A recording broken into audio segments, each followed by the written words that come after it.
Welcome to the Collide Kids Podcast, hosted by Christen Clark.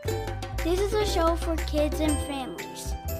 You are going to meet new people and have fun while you listen. Let's do it!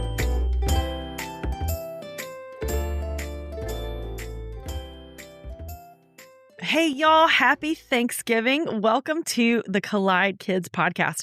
I'm your host, Christen Clark. The Collide Kids Podcast is a show for kids and families where we learn together how life and faith collide. I am so glad that you're here, and I am so excited about Thanksgiving. I don't know about you guys. We're really looking forward to spending time with our family in North Carolina and, just all the foods that you look forward to and the time together and all the laughter. My family laughs a lot, so I'm looking forward to that as well. And this is a season for gratitude. So this is a good time to sit back and really reflect on all the things we're thankful for. So I hope you're doing that not only with your kids, but also in your quiet time or in your personal time where you just get a few quiet moments. I hope that you'll take a minute to just think about all the things you're grateful for. Speaking of those quiet moments, I know as parents, we don't really get a lot of those. So I wanted to remind you about my other podcast that I just started this fall called 7-Minute Devotions for Busy Parents. So this is a really simple way for you to get in just a few minutes. I put these out twice a week. I share a short, meaningful devotion with some scriptures and prayer just to encourage you in the middle of your busy schedule. So definitely check that out. Well, today we're talking about something that's really important. We're talking about bullying and compassionate conversations and what it means to be a really good friend. Now, listen, I know this episode is coming before Thanksgiving, and this is not exactly a Thanksgiving topic, but honestly, the timing of it kind of works. I love how God puts this together. There's a lot of families that are going to be walking into the holidays feeling a little nervous about certain conversations or some tricky family dynamics. So while this episode will definitely help your kids navigate friendships at school and on the playground, it just might also help you, parents, as well as you're preparing for all of those holiday gatherings. And this is also a great week for you to check in with your kids with all this extra time that you guys are going to have together on the road or spending time at home. You can probably ask some better questions about what's really happening at school and with their friend groups, and maybe even uncover some things like if they're experiencing bullying or loneliness that they haven't had the time or the words to bring up before. So our conversation today is going to give you some really good tools to guide those conversations with your kids with kindness and compassion. Well, I am really excited to introduce our guest today. Her name is Dr. Heather Thompson Day, and she is bringing us so much wisdom. Heather is a best-selling author, a brilliant communicator, and one of the most encouraging voices speaking into faith and relationships today. After years of teaching communication to college students, she now equips churches and leaders to use a gospel-centered way of speaking that always points people back to Jesus. She also hosts the podcast, What If I'm Wrong?, where she is exploring big questions about faith, empathy, and seeing the world through someone else's eyes. And today we're talking with her about her brand new children's book, Can I Sit Here? A beautiful story about kindness, belonging, and welcoming others. And I can't wait for you to hear it. So here is my conversation with Dr. Heather Thompson Day.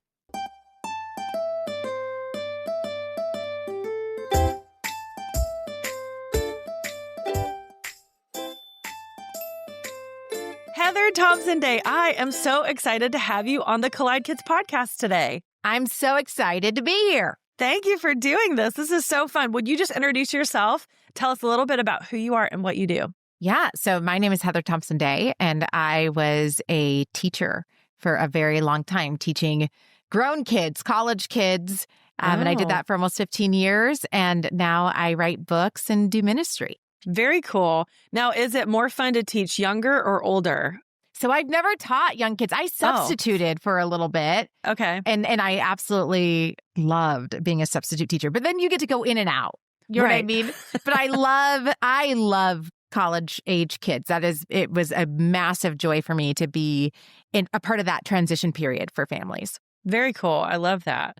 Okay. So I'm excited to talk with you today because you've written a book and that's what we're going to talk about. But before we do that, because this is a show for kids, I always ask my guests to tell me a joke or something funny. So do you have something for us today? Okay, so I hope this lands. Okay. I looked this up for this show. Okay. I love it. What is a piece of corn's favorite music? Ooh, I don't know. Do you really not know? I really don't. You can't? Okay, because I haven't heard this. I really set this up. All right, this is new for you guys. What is a piece of corn's favorite music? Pop music. Pop. I love it. Because they do have ears, right? Right? Oh, you set me up. You knew. No, you knew where that was going. I love when I hear new jokes. Sometimes people will say the same joke, but no, that was a good one. I like it. Good job. Well, let's first talk about what it's like being an author, because you've written a children's book. Tell us a little bit about why you decided to go from being a college teacher, professor, to writing a children's book. Yeah. So I have written many books. So this was, I think, Can I Sit Here was my 8th book that came out. And my publisher had asked me, would you ever think about doing something for kids? And my daughter, London, had just gone through a really difficult bullying experience in her 3rd grade year. And so I knew exactly when they said this to me, I knew exactly what I would do. And I wanted my daughter to join me in doing that. And so we wrote it together. And it's called Can I Sit Here? And it is literally a true story of her experience going up to a group of kids in the cafeteria with her little lunch tray as a new student and asking, can I sit here? And they all looked at her and got up and left. And so that was kind of the beginning of a downward spiral for her of a really difficult 6-month period.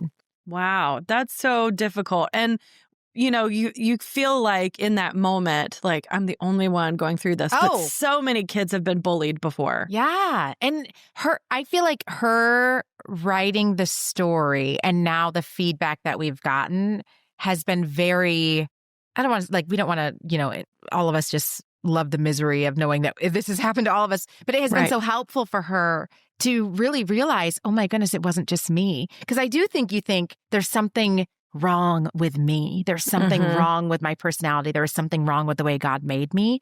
And this is why nobody seems to get me.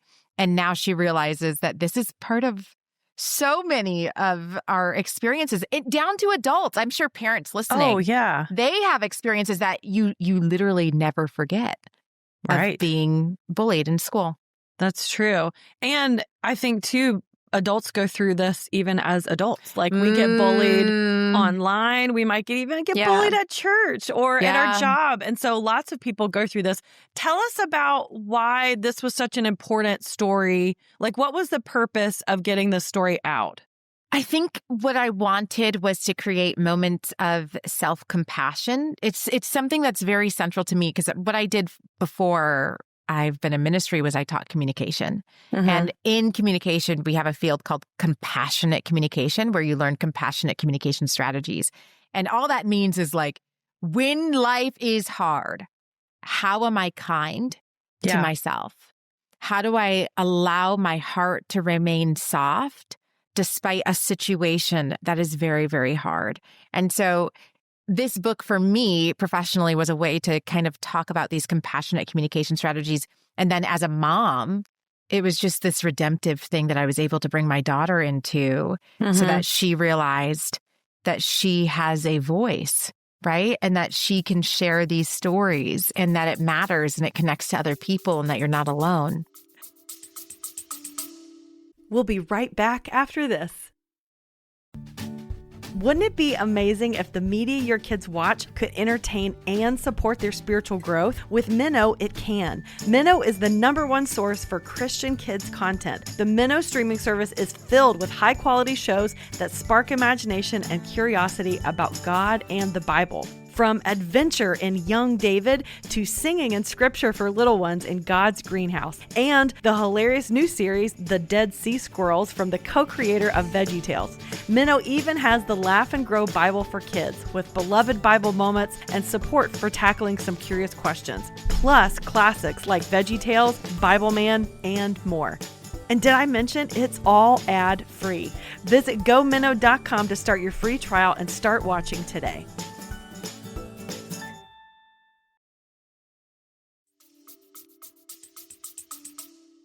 So tell us a little bit about what happened with her. Like when she went through this, Is the story in the book exactly like what she went through, or is it a little bit different than her experience? Yeah, so it's so much worse what she went through. Oh. That is a true story that we put in the book, the central theme of her going up to the table, which is parents listening, your kid comes home. We had moved to a new town. We were in Denver. And, your kid comes home and they're like, people don't really like me at school. I'm not making friends. And you're like, you're going to be brave and you're going to make so many friends. And I know how special you are. And you're going to go back there tomorrow. And you're going to go up to a group of kids and try to make friends. And so I'm gassing her up at home before she goes to bed, telling her, you're going to get back in there. And so she goes back and she goes up to the group of kids, right? Mom said, I can do this. Mom said, be brave. And then she has this horrible experience, which was not just that. I started documenting just all the times that she was coming home saying, kids were saying her body was made wrong. Wow. Kids just making fun of her, tons of stories of exclusion. And then at the end, and I want to say this for parents, be aware of, this is my own personal humble opinion. Mm-hmm. If you yourself as an adult with all of your communication strategies and resources would not stay in a situation in which you are being repeatedly targeted, harassed, or bullied, do not ask an 8-year-old child to stay in a situation with very little resources, right? True. Very little help, very little safety or security to just keep going back. And so I was documenting and talking to her teachers, trying to get some administration involvement. And for me, the last straw, which I wish it hadn't gotten this bad, was I picked her up one day and she got in the backseat of my car and she just starts sobbing. And I'm like, oh, what's going on? And I look at her and I realize she's bleeding all over her face. She has cuts on her arms. And they had told her, the girls had told her that they were going to play a game at recess where they blindfolded her. And she's just so excited to even be invited to play, right? Oh, it's going to make me cry. And this is so many years ago now. And so they blindfolded her and they said, we'll tell you where to go and you have to trust us. And they walked her into a brick wall. And nobody called me from the school. I pick her up. She's bleeding in my back seat. And I'm just like, I am so sorry that I made you keep going back there. And so we switched her school. And can I tell you, little friend who's listening, when we switched her school, in our situation, she didn't have any problems at the new school. It was literally just something that had developed in this dynamic with this classroom and this teacher that the second we switched her, she had a wonderful rest of her year. And so I wish as a parent, I would have intervened sooner. Yeah. And I love that you said that kids don't have all the resources that adults do. So as parents, we need to be mindful of that. Mm-hmm. Has your daughter expressed, or maybe have you and her discussed ways that maybe she could have handled it differently? Or what are some things she would have wished she had responded or done in those situations? So London she's so smart, but she is, and I don't want her to lose this, she is kind to a fault. She is just a sweet, sweet person. And so, of course, later when you get home, you're like, oh, I should have said, I could have got him with this one. But you know what? I'm proud that she didn't. Mm-hmm. I'm proud that she just continued to be kind and she did everything that she was supposed to do. And I think that this is important to say, too. Mm-hmm. This is not your fault. Right. And this really isn't yours to fix. You are just showing up, and in her situation, repeatedly a pattern of harassment and targeting that she did not ask for or want, and then started to really shrink away from any type of social involvement from, and I went to the teachers. We talked to the administration. Nothing was happening. And so that's when we decided to pull her out. So I do think sometimes, what would you say to a kid? Keep being who you are. Know who you are. And that's the conversations I had with her. And to this day, my daughter is now 13. And guess what? She came in my room last night and she said, what are 3 things you like about me? And this is because when she was in 3rd grade, before she would go to bed, I started to say 3 things that I loved about her because I needed her to know that there were so many things to love about who she was because she couldn't see it anymore. Here's a communication lesson for both parent and child. Your brain is never going to tell you what went right. Your brain is wired in the negative. It's only going to tell you what goes wrong. It's only going to tell you all the things that should have been different. So you are going to have to consciously make choices. And I do this with my children at night before they go to bed, where you are telling your brain what went right. Mm-hmm. What did you like about your day? Where did you see God? What do you like about yourself? And I sat with my daughter, and this is an 8-year-old kid, and she couldn't say anything. Wow. And that's when I realized, oh my goodness, like my kid, my sweet, bubbly, kind, loves life kid I'm watching her change. And something needs to be done about that. What would you say to kids that are listening right now that are like, I'm going through this, but I don't feel like I can tell anybody? What would you encourage them to do?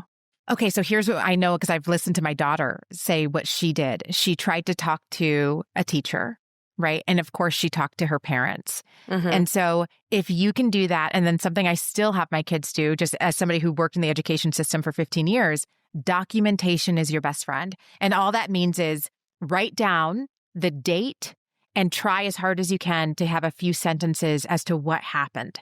Mm-hmm. And just keep a little journal documenting, this kid did this to me, and I went and talked to my teacher, and she said to go sit down on whatever date that was. Yeah. Show the pattern of behavior and the pattern of your attempts to get intervention so that the school administration can see, oh my goodness, this is a kid who has been trying to get help and nobody's listening to them when mom goes in with you. But I hope you can always talk to your mom. My daughter would say she had a wonderful teacher who she actually dedicated the book to, named Mrs. Horton, who actually, this is when we had switched her and she went to a new school, but that became like her person. If anything ever happened at the new school again, she gave her markers. My daughter learned that she loved to draw. She learned that she likes to write, all because of the time that this one teacher that she spent time with saying, hey, here's what I'm feeling like today. That teacher saw her.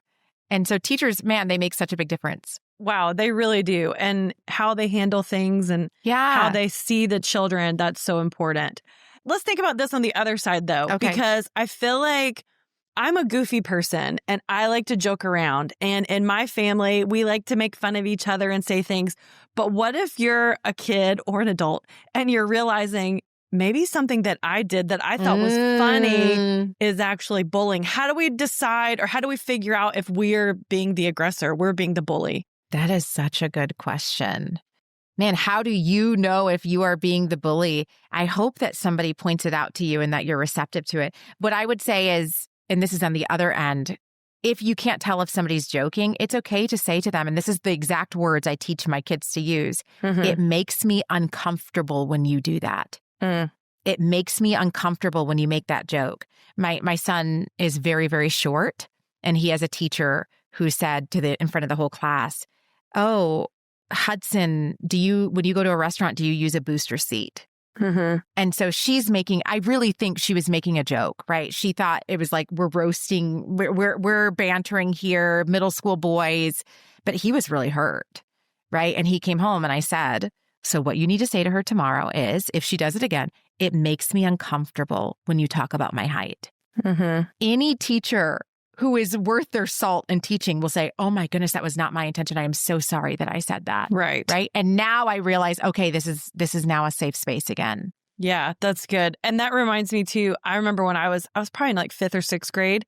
And I remember I was in a car with a big group of girls and we were all joking and we're saying something. And I made a joke that was inappropriate, but I didn't realize it. Maybe I'd heard it or said something, and the entire car erupts in laughter and everybody's laughing. And we get out of the car and one of the girls pulls me aside and said, that was not funny. I didn't like that. Wow. What a kid. I know. And you know what? I immediately went, I am so sorry. Yeah. And that should be our response. When someone says, hey, that was not funny, or that made me uncomfortable, our response should be, I'm so sorry. I shouldn't have done that. Not, oh, get over it. You're fine. You're making a big deal about it. Because even if they are, like, even if it wasn't meant to hurt them and they took it as that, you listening to them and hearing and being compassionate, I think is so important. So I'm glad you said that. I think that is really important because there are people out there that they're like, I'm just funny. I'm just making jokes.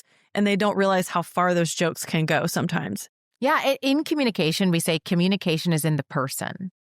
So you really can't treat every single person the same way, because there might be somebody where truly you're not targeting them, right? You think it's silly. You think actually, I know people who love to be made fun of. Like attention, anytime, any way, I'll take it, Yeah. So you just have to learn different people's personalities and be respectful of that person and their desires. Right. I love that.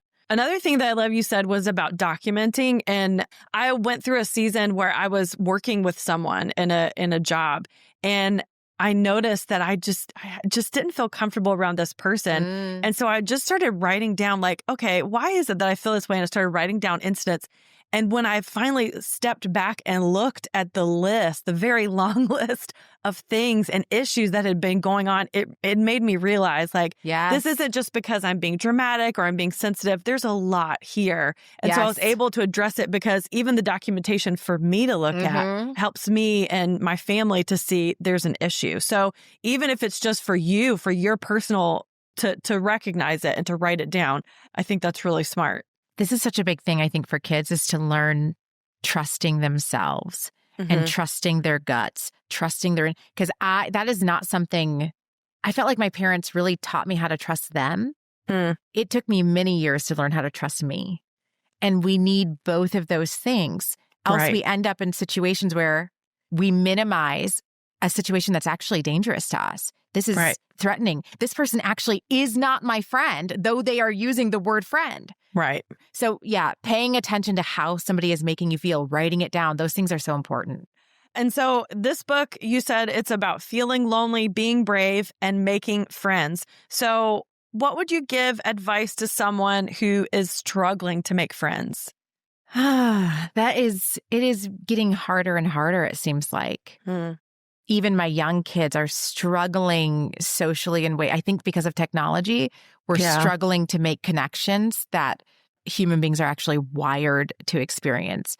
So I would say one of the ways that we make friends in communication, we say looking for shared common experiences. So I always say to my son, Sawyer, who just went to a new school, and he doesn't like soccer. None of my kids, besides they like track, but none of them like sports outside of running. Okay. And so my son Sawyer is like, everybody at recess, I don't have any friends. And at recess, they're all playing basketball or soccer. And I'm like, okay, but we're going to have to make some shared common experiences. So is it possible for you to go play soccer? I don't like soccer. Well, if you're feeling lonely, maybe we try something we don't like to build a relationship with the people who do like soccer. And then another recess, you can say, hey, can we try something else? Because I don't really like soccer. You know what I mean? You have to be willing to step into other people's world. Yeah. And so looking for shared experiences, if everybody's playing tag, can you build up the courage to say, hey, can I play? Most of the time, especially if there's a group playing, I would say most of the time, the more the merrier. Yeah. I think it's really just, like you said, finding that commonality or finding something about another person that you see the good in them, even if it's just something they're wearing. Like I always notice people's shoes. So I always oh, I like your shoes. And so kids can do that. You can walk up to adults can do that too. You can walk up to anyone and say, oh, I love your shoes. Where'd you get them? Or, something so easy where it doesn't have to be an exchange fully, just reaching out. And like you said, finding that commonality, I think is really good. Yeah. Saying hi. Yeah. Start there. Anything that we do to reduce in our brains the discomfort of oh, I don't know this person. Anything that we can do, and I'm telling you, just smiling at people reduces discomfort. It's actually much easier than we think. I will say, though, I want to be honest. I do think it is, I don't know how old you are, Christen, but for me, I was born in 87, and I don't feel like it was as hard to make friends as I'm seeing my kids and my nephews, their struggles. So I do think something has changed in the climate and where maybe people just aren't as needy of it because they know that they can go home and just get on their phone or something. And so they are okay to be alone at school for 8 hours because I'm going to go home and just get on my phone anyway and numb out doing that. So this is really hard. I just want to say that. I don't think it's the same as mom and dad experienced. I think they're in a very new experience that we have never as a human species dealt with before. And so we're going to learn a lot from them just listening. Absolutely. I also think that as parents, we have to keep encouraging them to reach out, even if it's hard. And one of the most comforting things that someone said to me years ago, probably when I was in high school or middle school, was No one thinks about you as much as you think about you. And so to remember that, because we get anxiety, like I said the wrong thing or I did something awkward, no one's thinking about it. They might have seen it in the moment. They might have laughed, but no one's thinking about it the next day. So if we could just remember that we're thinking way more about the things that we're doing more than the other kids do, I think that's helpful. There's this thing called the spotlight effect. Mm-hmm. We go through life thinking that there is this big spotlight on us Right. and that everybody is watching and noticing. But mainly people are just watching and noticing themselves. Right. And everybody wants to fit in and everybody wants to. So I always tell my kids, both of my kids, they're very different personalities, but they're both very good at making friends. Oh, good. And so I encourage them to keep that up by making new friends and finding those people who don't have a buddy or don't have somebody, or they're not good at maybe those shy people. If you're not shy, find a shy person and be friends with them because they need that encouragement. Yes, that's so important. If you are the parent of a kid who is naturally more, they're like a connector in life, right? Like they bring people in. We're playing this game. Everybody come over. Tell them to pay attention to the kid who is not that way and maybe feeling left out. They can make a big difference in somebody's day. So tell us about where we can find this book, because I think this is such an important conversation. I think parents need to have resources like this, because if your kid hasn't experienced this yet, they probably will. And so we want to make sure we have those resources in our home to talk about it. Where can our listeners get your book? Yeah, you can just go to heatherthompsonday.com. Everything's listed on my website or, anywhere books are sold. It's called Can I Sit Here? You can get it on Amazon, Target, anywhere. But something that we tried to do in the book was to help kids have language to process what they're feeling. So it will literally say, London felt lonely. Lonely feels like being in a group of kids who are laughing and not knowing the joke. Lonely feels like not having a place to sit, right? So I'm trying to give kids language to be able to express, oh my goodness, Mom, that's what I feel. When I'm at school, I feel lonely. So I think we do it very, very well. It's a beautiful, sweet little book that actually adults have enjoyed too, which is just so cute. Yeah, that's awesome. Because like I said, it's not just kids that go through bullying. So if we can learn at a young age how to handle this and how to move through life when we experience this, I think that'll make us all the better. So I'm so glad you've written this. So thank you for doing that. Well, this has been so great, Heather. Thank you so much for sharing your story and for coming on here today. Before I let you go, I always ask my guests to tell me a memory from when they were a kid. So do you have a memory from your childhood you want to share with us? I remember the very first race. It was a race put on by my local grocery store. Okay. And I was so excited. And I was like, I am absolutely going to win. I am so fast. And I was so excited.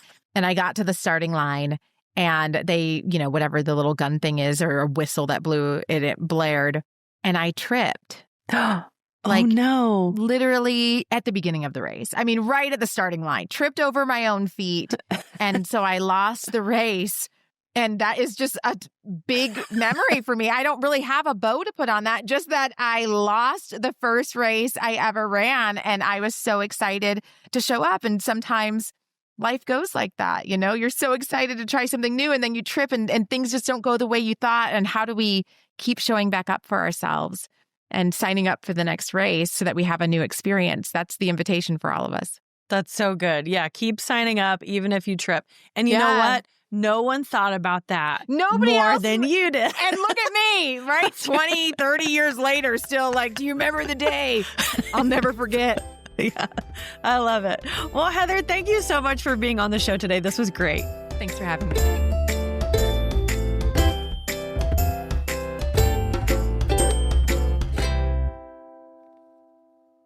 That was such good encouragement at the end where she said, keep signing up even if you trip or mess up. So true. I love this whole conversation about bullying and how we can be more intentional about how we are showing kindness and empathy to the people around us. And I love that Heather was talking about compassionate communication. And what that really boils down to is when life is hard, how am I kind to myself? How can I keep my heart soft and open when facing situations or relationships that are very hard?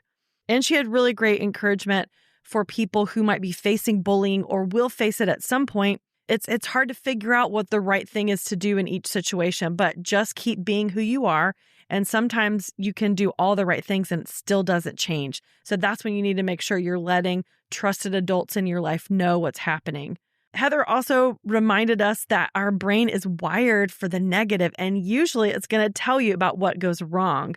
So we have to be intentional and consciously tell ourselves what went right. So this is a great practice for parents and kids to do together and separately, to talk about the good things in your day or something you like about yourself or where you saw God working, and point out those things to your brain about what went right.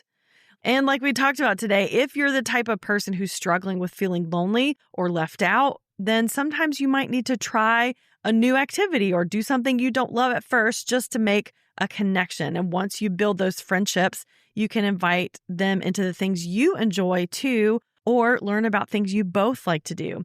And if you're a person who's really good at making friends, be that friend to someone who may be struggling to find people to sit with or play with on the playground, or people that look like they're getting picked on. Help them out and be that kind person. Be the connector for them. That's going to be a huge gift you can give someone else. If you'd like to learn more about Heather and her books and resources, you can head over to her website, heatherthompsonday.com.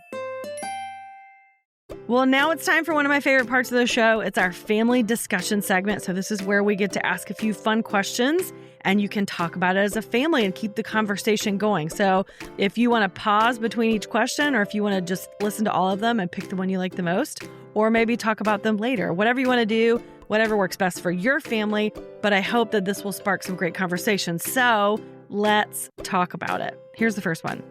How can our family practice compassionate conversations, which is listening well, speaking kindly, and supporting each other?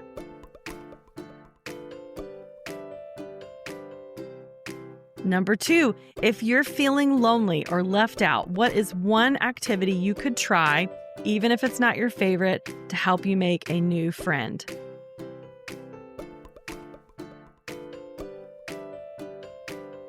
And number 3, what's one good thing that has happened this week? Or maybe one way you saw God working that you want to remember instead of focusing on the negative? Well, I hope these spark some great family conversations. You know, if you're in the car driving long distance somewhere, this would be a great time to have a family discussion time and use these questions with your family. Well, if you enjoyed today's episode, it would mean so much to me if you would leave a rating and a review. You can do that on your favorite podcast app. And don't forget to follow us on social media. We're on Collide Kids Pod on Instagram and Facebook. And you can share the episode with friends and family who also might need some encouragement about this topic or just want some good family content they can enjoy together. You can always head over to collidekidspodcast.com to catch up on past episodes. And be sure to subscribe to our YouTube channel so you can watch the full interview from today's show. Well, I would just like to say that I am incredibly thankful for this show. I'm incredibly thankful for all my listeners, and I'm so grateful for your prayer support and the ways that you encourage me to keep doing this. I love this show, and I'm so thankful that I get to share this with you. And so thank you so much for listening today. I hope you and your family have a wonderful Thanksgiving together. And in case no one has told you today, I would love to be the first to remind you that God loves you so much. Thanks for listening.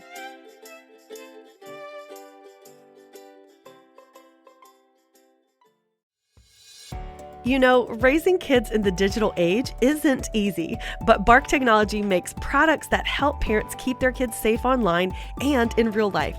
They have an app, a phone, and a home device that lets families set parental controls on their internet-connected devices.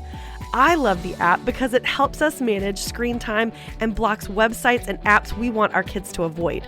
It also sends alerts and gives us the ability to monitor texts and social media and even track your child's location. Visit bark.us to learn more about how you can keep your kids safe online. Use the code COLLIDEKIDS to get 15% off your subscription of the Bark app.